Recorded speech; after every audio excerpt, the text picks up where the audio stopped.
Okay, so the goal of the training is to help you organize all of your details ahead of time so that your caucuses will run smoothly. And the more that you prepare in advance, the more smoothly your caucuses will run, the fewer surprises and setbacks you're going to have. And this is going to be really detailed. It may be more detailed than some of you like because I'm that kind of a person, but it works. So I'd appreciate if you'd hear me out. So the keys to an effective caucus are first advertising. You can use yard signs. We've actually recycled yard signs that have been used for other things, and I've put contact paper over the back of the yard sign and then bought vinyl cutouts to put on the front of the yard sign, and then we've been able to advertise for Meet the Candidate events and trainings and stuff like that. Caucus last year we all had signs, but this year we won't. So it's something you might want to consider if you have a garage full of signs, is recycling them to advertise for caucus. Notes on the grocery store message board work, flyers, emails, and phone calls. The next key is education. You need to explain to people why they should be involved in caucuses. What I did when I was a precinct chair is I made up a flyer that explained exactly what they should expect at caucus and how they could be involved and why they should be involved. And then I went around and passed it out in my precinct. One thing that I didn't do was get a lot of volunteers to help me, and so it took me forever. So I would recommend getting lots of volunteers to help you. We need to set clear expectations for our potential leaders and delegates. Delegates have 3 critical responsibilities in representing their precincts. The first is understanding the party platform, because they're responsible to identify and support candidates who adhere to the party platform. And if they don't understand the platform, they can't do that effectively. The second is to vet the candidates. Responsible delegates do not come into the caucus already decided. They come into the caucus with an open mind, ready to give all of the candidates a shot. They go seek out the candidates. They don't wait to be contacted by the candidates. They go find them, and they find out who they are and what they're about. And then they make the decision that they think will best benefit their constituents, which would be their precinct. And then precinct leaders, whether they're delegates or not, should be willing to put in time to educate their neighbors, organize their precinct, be available to the members of the precinct to answer questions and to give training. They should be helping with getting out the vote and preparing for and attending central committee meetings. And then, of course, one of the big things that precinct chairs and vice chairs are in charge of is running an effective caucus. The other keys are organized, competent, speedy check-in, organized, comfortable, fair meeting, valid, competent balloting, and timely distribution of delegate information. And that last one is very, very important. We've had problems with this in the past. When we have those delegates elected, we have candidates who are chomping at the bit to get the information. So that information needs to be given to your precinct, given to your ledge district, and the ledge district will pass it on to the secretary, who then makes it available to the candidates who are just sitting there waiting to get to the delegates. So that's a very important part of our responsibilities. We want happy, satisfied caucus attendees who will come back. Okay, so the legislative district officers have duties that I think the precinct chairs should be aware of so that they can know what their legislative district officers ought to be doing. And if there's something that you want to work differently within your legislative district, then that has to be something that's communicated between the precinct chairs and the legislative district officers. Scheduling schools should have long ago been done. If we have problems with that, please come and talk to me or Kirby today. The legislative district officers are in charge of that, so the legislative district chair should have already done it. So any of you ledge chairs who have problems with that, please come and talk to us today. Advertising, and the precincts can help with this. You can advertise to church leaders, get them the information on places and times for the caucuses in their area. You can talk to the schools, you can put signs up in the grocery stores, hand out flyers, post signs, as I mentioned earlier. You need to confirm your hosts that they'll be there. A lot of times we have precinct chairs who have moved and we don't know exactly what the situation in the precinct is. So what I did is I called each precinct chair to make sure they were going to be available to host. And if they weren't, then I went to the vice chair and then the secretary, treasurer. And if I couldn't get any of those people, then I found somebody in that precinct and said, will you please host this caucus? And I trained them on how to host the caucus, and then we were set. Organization. Okay, I sent the big map to FedEx, Kinko's, and they made copies the size that you see here. I think it was $3 per copy, and I put these on boards for every school. I had 5 schools last time. So what I did was I put, for the precincts that were meeting in that school are in the blow-ups on the side. So I had different maps for every school. The big map is the same, and I marked out where our legislative district is. The little maps are the ones that are specific to that school. This helps a lot. You put these in the lobby, and then when people come in, you have your volunteers there, and they can help people find out if they're in the right building, where their precinct is, and which room they're meeting in. So I don't know if I still have them on here because yes. Okay, if you see down in the corner, I have a list there of all of the buildings that we had and who's meeting in all of those buildings and the name of the host and the cell phone number for the host. We also put the small maps, and to do the small maps, if you need help with that, come talk to me, and Richard Yowsey knows how to do that. Richard, can you wave your hand for me? He knows how to, he's over here. He knows how to make the small maps. I made my husband do it, so I don't know how to do it. But we did the little blow-ups, and we put these on the maps. We also put them on each door of for each precinct, we put their map on the door that they were meeting in, so that you could look at that and say, yes, I'm in the right precinct. And the blow-ups are nice because you can see the street names and numbers, and you can pinpoint where you live. The big map is a little harder to read. Okay, so you also need to have volunteers. There we go, that's my daughter. I just wanted Hey, Kristen, yeah. Real quick, also on signage, just make sure you check the municipality rules that you live in, because you do want to make sure that those aren't just getting tossed away and thrown away right away. Right, right. So some of you have like 18 inches, some of you have 2 feet. It just depends on your city. That's true, Okay. and there are location stipulations also. So yeah, do check with your city offices to see where signs can be placed before you start putting them out, and you may be able to get special permission for that. Just if you're putting them up for a week and they know you're going to come back and get them down. Okay, so there are all kinds of ways you can do signage. The handout that I gave you is more detailed than what I'm doing right now. I'm just trying to give you a visual on what kinds of things you can do to be organized. Volunteers. What we did in our legislative district, and somebody asked this a little earlier, how can I be in my precinct to be elected when I'm supposed to be running the caucuses? And the way that we did that was first by organizing meticulously, making sure that there were signs on the outside doors of the school that say, this is where the caucuses are meeting, this is where these precincts are meeting, other precincts are meeting elsewhere. I had those on every entrance to the schools.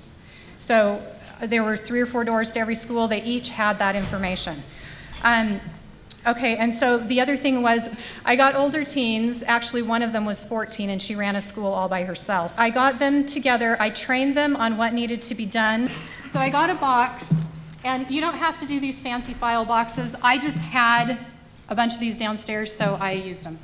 And then you put a label on here, precinct paperwork. The job of the volunteers at the beginning of the meeting is to direct traffic, to get everybody to the right places, help them find their precincts, and if they need to go to another school, help them figure that out. At the end of the meeting, the teen volunteers collect all the paperwork from the precinct leaders.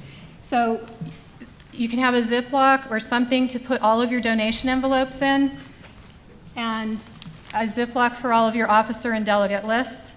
And the kids will sit out there and they will collect all of that from the precinct officers. So this makes it so that you can be in your caucus. And I was in my caucus. I got reports from lots of people in my building, or I guess compliments on how smoothly everything went. I was in my caucus long enough to be elected as a state delegate. So I know it can be done. It's just a matter of being organized and maybe a matter of not having a serious crisis. But I think generally speaking, it can be done.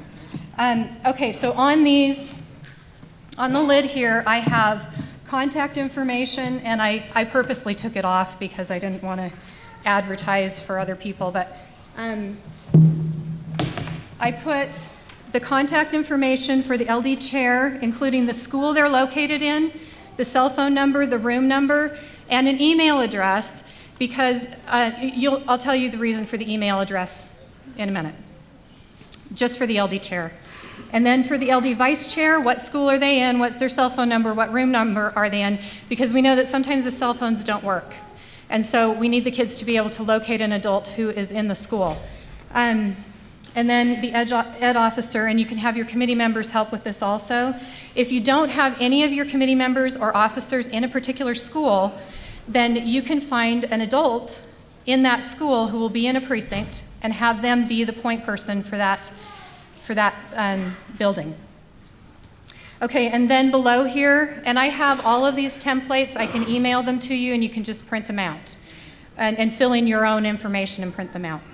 I have instructions for the teen volunteers. They're supposed to make sure everyone is in the right school, make sure they can find the room, make sure children stay with their parents. If there are stray children running around, they need to locate where they're supposed to be. They answer questions they can answer and direct the rest to the adults. Collect the donation envelopes and make a photocopy, and this is where the email comes in.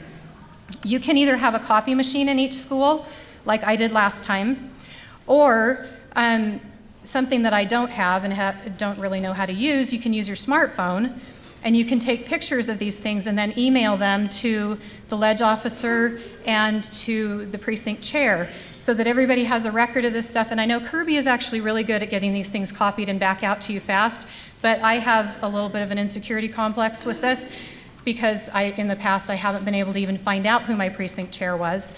So I make sure that I have copies of everything before it leaves the building. And it should leave the building with the ledge chair, nobody else, okay? Unless someone's bringing it to the ledge chair. So the donation envelopes copied front and back, all of the delegate lists should be copied, and then you can do it on a copy machine, have paper copies, or you can do it with a smartphone.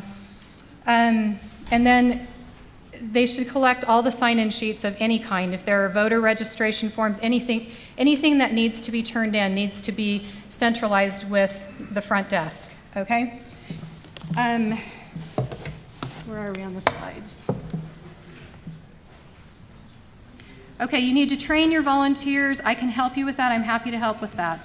When you get there on caucus night, and you need to get there as early as you possibly can, especially if you have multiple schools, you're going to need a lot of volunteers to help you, and you're going to need to get there early. And I heard somebody say 6:30 was the earliest they could get in. That is going to be a little bit of a nightmare. But I'm happy to help you work out solutions too, to try to streamline things and have things ready to go so that you can just slap them in there when you can get in. I would also recommend working with the custodians because sometimes the custodians know things the administrators don't. Then be available as needed throughout the night. I made sure my cell phone was right next to me. I checked for texts every couple minutes. Okay, caucus prep for precinct leaders. You need to advertise in your precincts. You need to recruit volunteers. I go into detail in your handout about how many volunteers to recruit for each thing. If you have questions about that, be sure to ask me. You need to organize all your tools, materials, and see the instructions for that as well. Attend trainings. We'll have a brief training right after this meeting, a hands-on workshop for using preferential voting, IRV, and also on the registration stuff if you're interested in staying for a few minutes to get more of a feel. But Lowell is also doing a presentation on that in just a second. There will be trainings February 13th, March 1st, and March 13th, and those are written down in the handouts that I gave you. I don't have times or locations on those yet, but we can also use those times, Kirby, if this works for you, to do the trainings on how to use the electronic stuff. We can just have everybody who needs to be trained on different issues just come to those, and we'll just have a central training. And then you need to get everything set up. You need to get your front area set up. You need to get flyers into the Oh, wait, we're on precinct chairs. Okay, so just make sure you have your handouts. They should have come to you from the ledge officers. There should be a handout that's a calendar of events. There should be a handout for a Meet the Candidates night, and there should be a handout for a training. All of those need to go to your delegates and precinct officers as soon as they're elected so that they know what they're planning for. Okay, the meet and greet, I think we decided that's optional, and that was, the State Central Committee said that was optional. They're recommending that you do it from 6 to 7, but there are going to be mitigating circumstances in different areas. So just do what works for your area. When you're doing your registration table, I just wanted you to have a visual on this. You can identify your affiliated and unaffiliated voters by giving them a name tag with their name and putting a colored sticker that indicates either affiliated or unaffiliated. If they're not affiliated, they can't participate in the meeting. So it's good to be able to know who's allowed to vote and who isn't allowed to vote. And there are other things that we're going to work on for that too, because there's a lot of different balloting stuff that's going on. Another thing is, you're going to have people who want to register to vote that night. It would be helpful if you went through one of the voter registration forms ahead of time and highlighted all of the critical things. If they don't mark that they're a Republican, they're affiliating Republican on here, then they should not be given a sticker that indicates they're affiliated. So this needs to be looked at carefully, and if each of your tables had a highlighted form, then you could skim through quickly and see which boxes were filled in that were supposed to be, and see if it's a valid registration form that is actually affiliating them. The other thing is, please don't have people fill these forms out at your registration tables. Have a separate table set up for them to do this so that they're not holding up the rest of the people who are trying to register. Okay, now this is the critical thing. We have something called same day, and it's actually out of state. I put overseas because I was thinking military, and anyway, it's supposed to be out of state, which means a missionary who's serving outside of the state of Utah, or military on assignment. And there are specific rules that I've listed in your, they're listed here also, but I think they're listed in your handout for these ballots. You need to have a separate line for the same-day ballots for the same reason you need a separate line for pre-registration. If people are bringing in the same-day ballots, you need to make, I would recommend 2 people at the desk, one to verify the signature on the envelope with the signature on the government issue ID. You've got to have a photocopy of a government issued ID. I've also talked to the state party about including in the rules that they need to print their name on the envelope, so that it will be easier for us to locate them on the voter registration list and check them off as attending. And just, it's not going to be identified with their ballot, because once the envelope is open, the ballot goes in a box and nobody's going to know whose ballot it is. But just for purposes of seeing who turned in a same-day ballot and making sure that they didn't also come to the caucus, I think it would be good to have the name printed and signed across the seal. So you've got your separate line, match the signatures on the photocopy and the envelope, return the ID to the agent. Whoever brought the ballot in has to take the ID back, because the party is not responsible for that photocopied ID. It's the person who brought it in. Leave the envelope sealed to be opened inside the caucus. You'll drop the envelope into a box, still sealed, and then it'll be taken into the caucus. You'll check the name off before you drop it in here as having registered with a same-day ballot. And then when you get into the caucus, read the names out loud as you open the ballot. So-and-so cast a same-day ballot, drop the ballot in the box. Don't read their ballot. It's supposed to be all folded up. It's supposed to be semi-private, although I don't think absentee ballots are that private anyway. Anyway, so that's the procedure for same-day ballots. There's going to be other training on electronic stuff, pre-registration. There are supposed to be webinars that the state is putting out about that. So please keep your ears to the ground so that you can keep ahead of what's going on as far as training.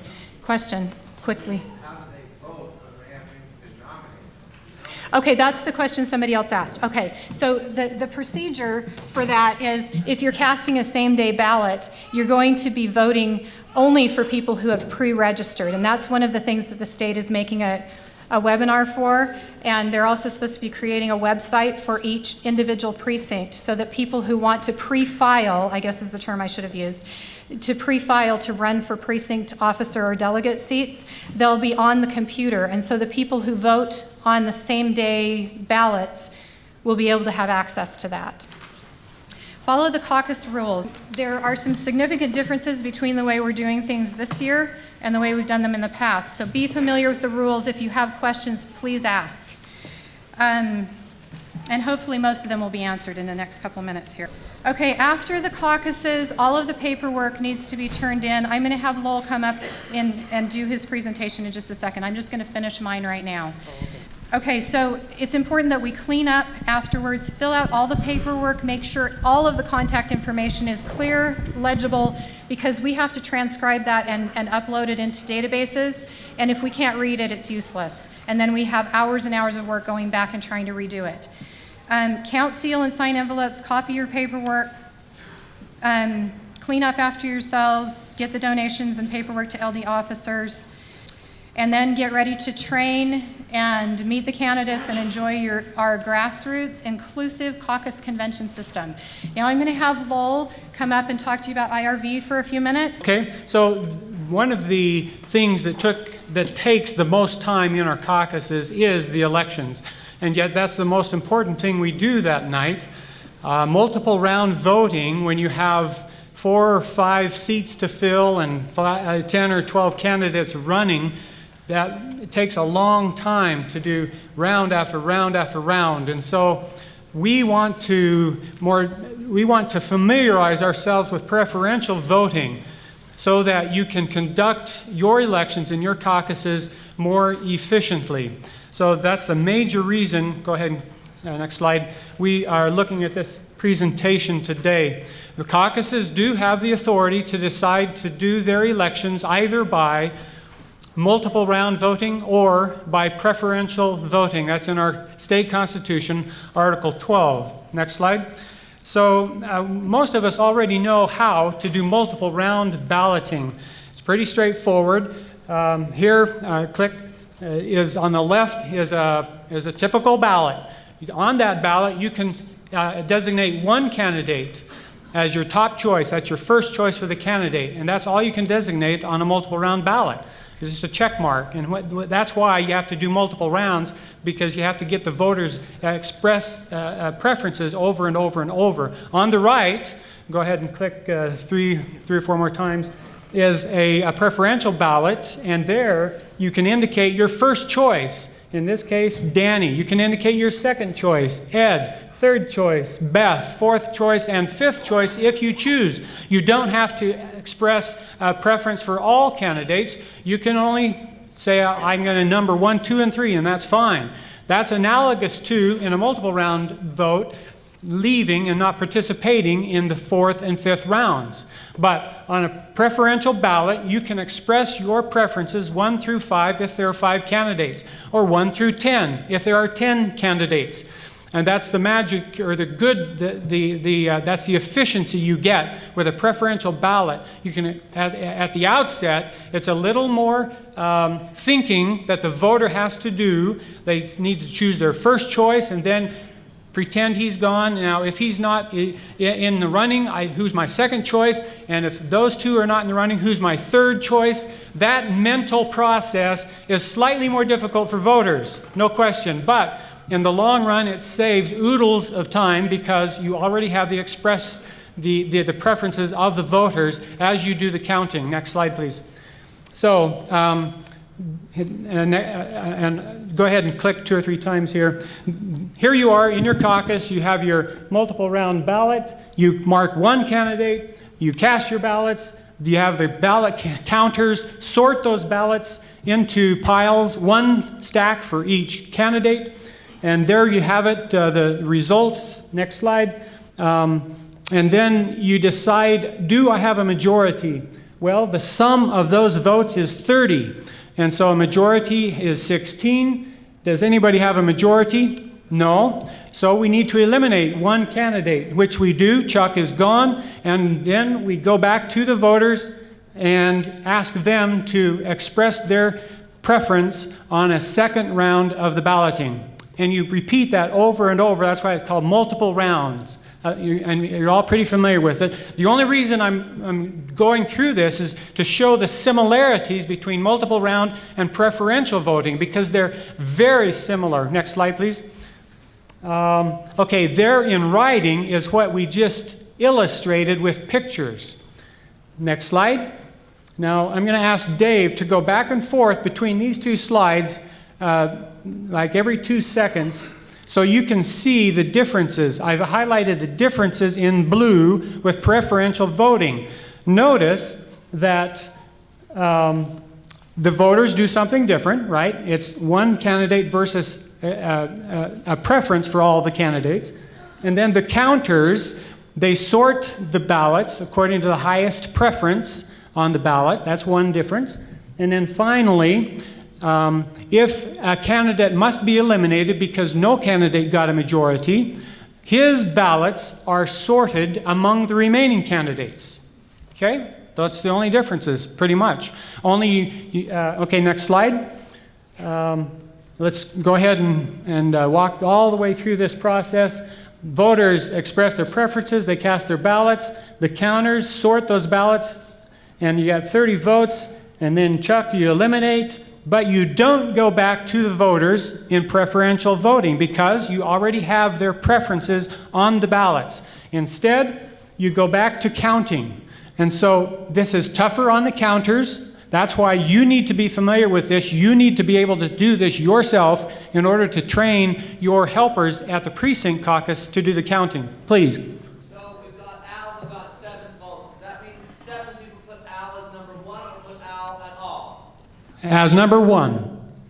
7 people put Al as number 1. 5 people put Chuck as number 1. Now those people who put Chuck as number 1 probably expressed a second preference. And so when Chuck is eliminated, you take the 5 ballots in Chuck's pile and you look at the second preference on those 5 ballots and you distribute those 5 to the remaining candidates according to the second preference on Chuck's ballots. Good question. Okay? So you save a lot of time because you don't have to go back to the voters over and over. The counter's job is a little more difficult. Next slide, please. Okay, just 30 seconds on what is a majority. What is a majority? Is it half? Is it more than half? 50% plus 1? Or integer greater than half? How many think it's half? Next slide. Good, because that's incorrect. How many think it's more than half? Some good hands there. That's correct, but it's slightly imprecise. Next slide. 50% plus 1. Correct sometimes. For instance, if you have 11 votes, what's 50% of 11? It's 5.5. If you add 1 to that, you get 6.5. So a candidate with 6 votes would not win using the 50% plus 1 method. That's why the last choice is the best choice. It's the integer greater than half, meaning 5.5, you go up to the nearest integer, which is 6, and that is a majority. That always works. Next, click. So basically, for even number of votes cast, you split the total in half and add 1. So for 10 votes, half of that is 5. You add 1 and get 6. 6 is a majority of 10 votes. Next, click.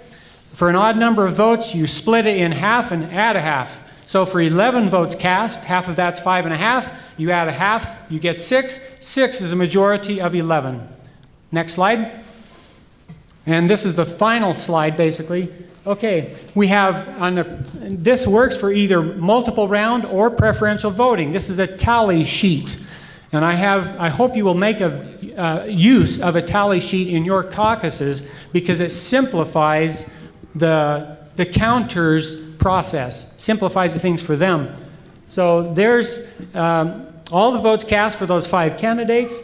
The sum of those votes is 110. What's the majority? 56. Next slide. Okay, now here we have 2 candidates, each with 17 votes. How do you decide who goes on and who loses? Flip a coin. Yes, flip a coin. In this scenario, Ed lost the coin toss and he is out. And so we go on to the next round. We have, in this case, click. 5 people did not express a preference in the second round. So 105, you get the majority. And the majority is 53. Now we can just go ahead and click to the end of this slide. You see how it works over and over. It's slightly repetitive, but if you use a tally sheet, you can always ensure that you have a correct number on the majority. That number changes during the course of counting. As people who do not express additional preferences, then the number of ballots cast decreases. And so it's important to know what your majority is so you can tell who wins the election and who continues on. Next slide. Thank you very much. This is a summary of what I've discussed. In short, MRV, or multiple round voting, is a little bit easier, but it takes more time. Preferential voting is a little bit more difficult, but it takes less time. So the other important point here is that we will have practice sessions that Kristen has already mentioned. Come to those practice sessions, and you will have ballots given to you, and you can practice this preferential voting so that you can know how it's done, and with confidence you can conduct the election.